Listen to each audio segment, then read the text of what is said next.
This special NFL Draft edition of Hey Fightin Podcast, Road to the Pros, is brought to you by Community Coffee, bringing people together over great tasting coffee for over 4 generations. Discover your favorite blend at your local grocery store or visit us at communitycoffee.com. JaMarrs Chase, welcome back to Hey Fightin Podcast. Been a while since we did this. Last time we did this was in Atlanta, maybe? No, we did it after. We did it in the spring. We did it in the spring. We did. I was thinking about Atlanta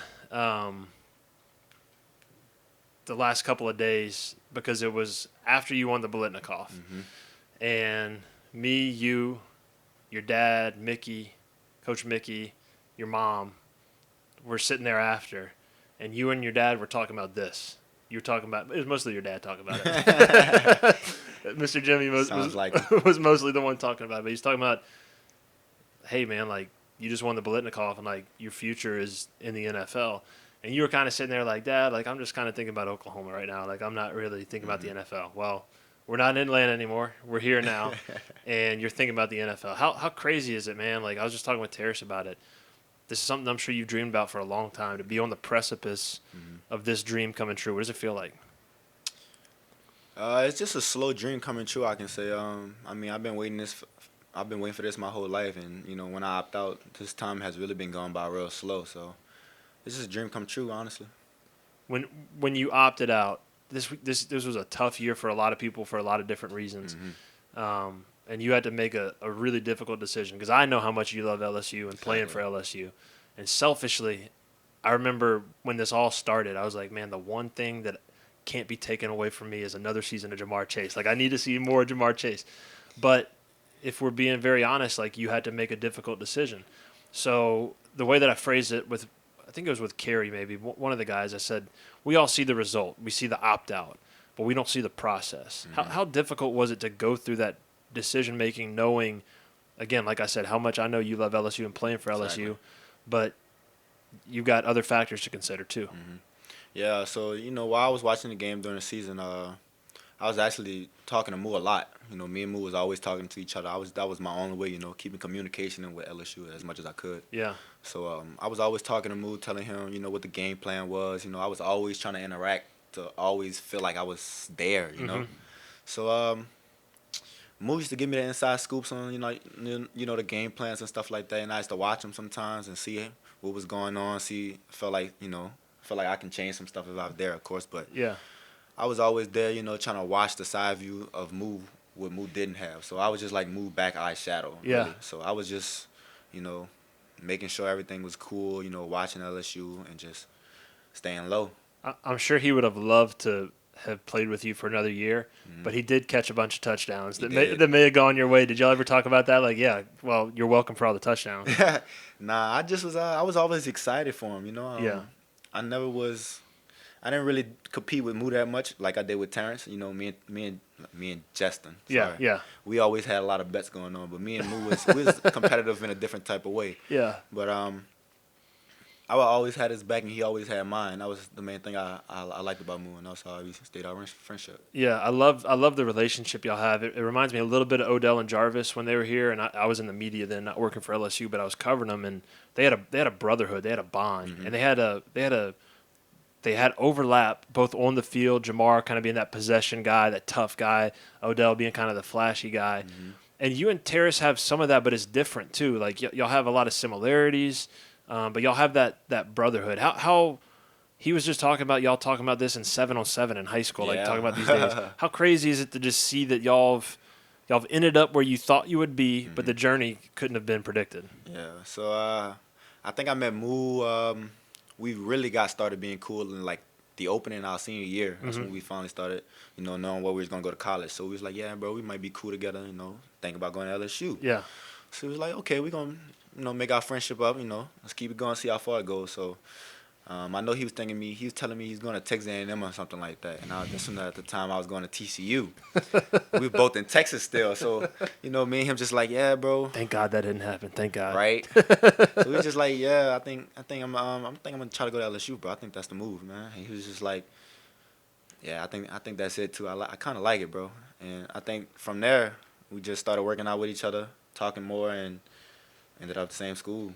Yeah. Oh God, thank God that happened because y'all changed the game here. Y'all came in here and changed the game, and y'all came to LSU at a time where the criticism was LSU doesn't pass the ball enough. They can't, their passing game's terrible. Mm-hmm. And now I'm sitting here in 2021, and we're talking about the deepest quarterback room they ever had. We got a Heisman Trophy. We got a national champion. We got a Biletnikoff. We got all kinds of broken records here. Mm-hmm. When did y'all know that y'all were going to change the game? Did y'all know it from the start? Did you know it after the 2018 season when y'all did some nice things and you had a great bowl game that year, but Terrace was hurt? And when did y'all know it? Did y'all know it all along? Yeah, I would probably say we knew it all along. We really found out after our freshman year how good we were going to be in 2018 year, 2019 year. So I think that's what really locked us in to be national champs that next year. We kept it on our minds. You mentioned Justin earlier, the success that he had this year going into the NFL.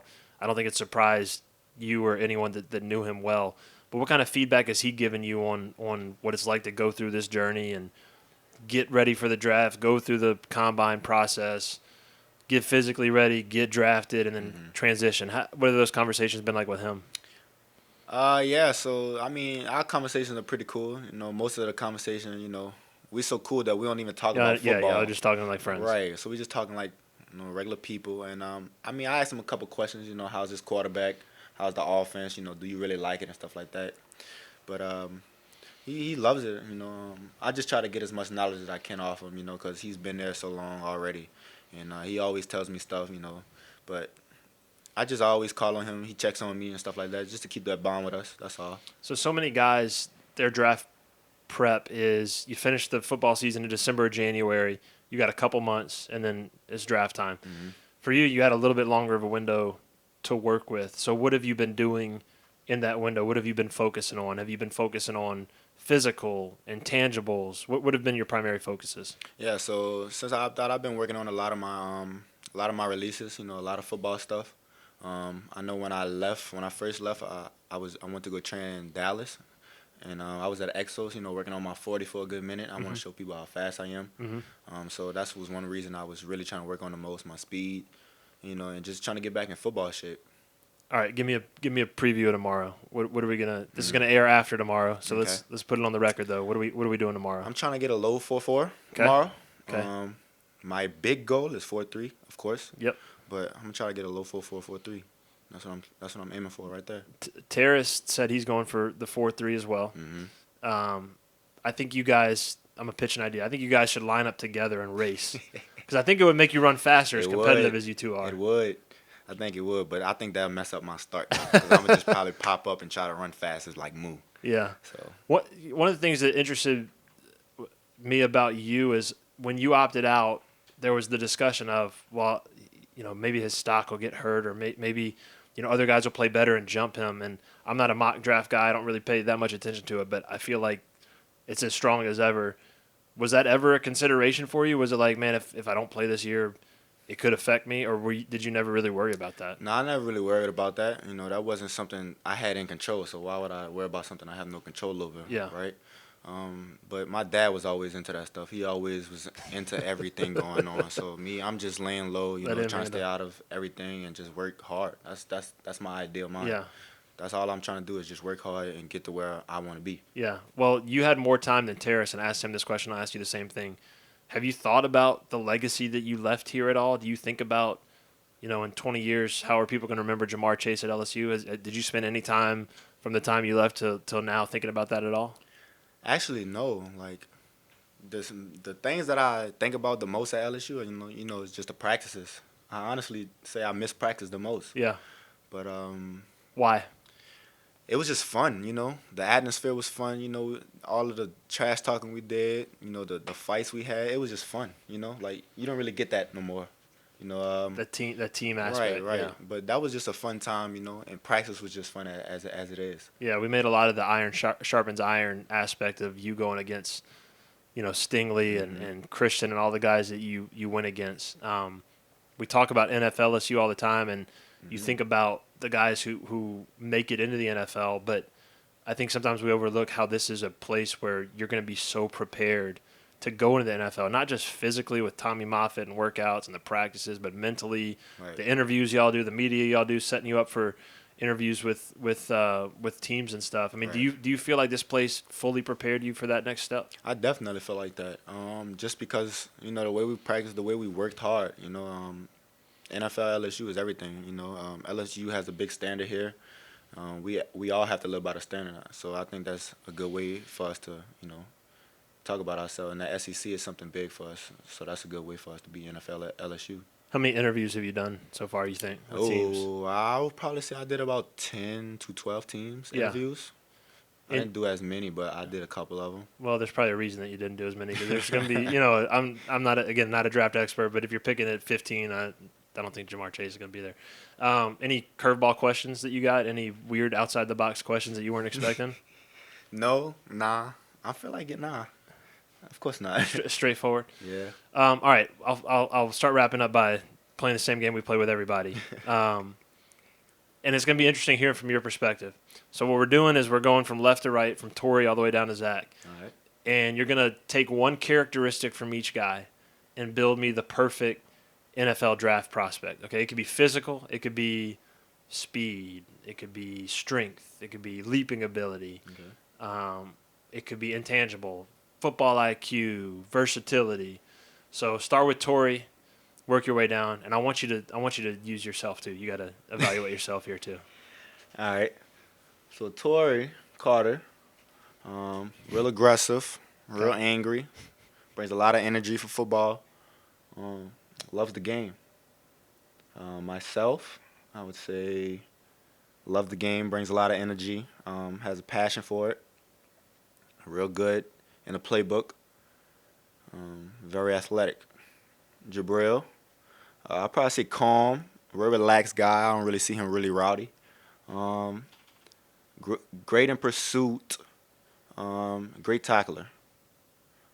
Terrence Marshall, good hands, good size, good speed, knows football, athletic. Racy McMath, strong, physical, fast, can catch and run routes. Tyler, Big T, that's my guy. Works hard, I can tell you that. Always double team, so I'll probably say he works his butt off just because he's always being double teamed. Yep. Great character, knows football. I don't know if I said that already. He's an all-around player. Jacoby Steven, also a good guy, all-around player, safety linebacker, smart, and he's pretty fast, actually. And a lot of people don't know that. He might look slow, but he's pretty fast, actually. Carey. He's pretty fast, too. Carey's super fast, speed demon, pretty smart, quick. He can catch, too. A lot of people don't know Carey can catch. I like Carey. Zach, big foot Zach, nice boot on his leg. Zach knows football. Zach is very smart, very calm too. I feel like Zach's pretty calm. He's very chill. Yeah. That was good. You got a He future is. as an NFL GM once you're done playing football, which will be a very long time. Mm-hmm. So I want to wrap up here, and I want you to try to put us in your shoes, because we got all the cameras here. You got the crew following you around. I was watching the shootout there. All eyes are on you. Everyone's got their phone up. You're in the spotlight. I mean, you were in the spotlight here. You're really in the spotlight now. And that's a place that I don't think a lot of people could ever familiarize themselves with or understand. Mm-hmm. What's it like being in the spotlight, not just with the media and the cameras, but NFL GMs? Oh, is he fast enough? Is he strong enough? Is he good enough? All eyes are on you. Mm. How are you handling that? Believe it or not, I actually don't recognize it. Yeah. Like, I'm so calm and so laid back, and like, I'm just a real chill person. So like, it doesn't really affect me. I know when I'm out sometimes, my best friends even have to tell me, like, bro, you don't know who you are, right? Like, you're just too calm about stuff. I'm going to be like, doesn't faze me, but like, I'm just a real relaxed person. I just like to be around myself. I'm just real chill, I'm just quiet. I just watch my surroundings. That's the type of person I am. I can say that for sure. You're the same guy that you were the first day you walked on this campus. You're the same guy now. You haven't changed. You've gotten better at football, and you've gotten stronger and faster, but you're the same JaMarrs Chase. Same dude. Yes, sir. All right, JaMarrs, appreciate your time, man. Thank you. Thank you for having me.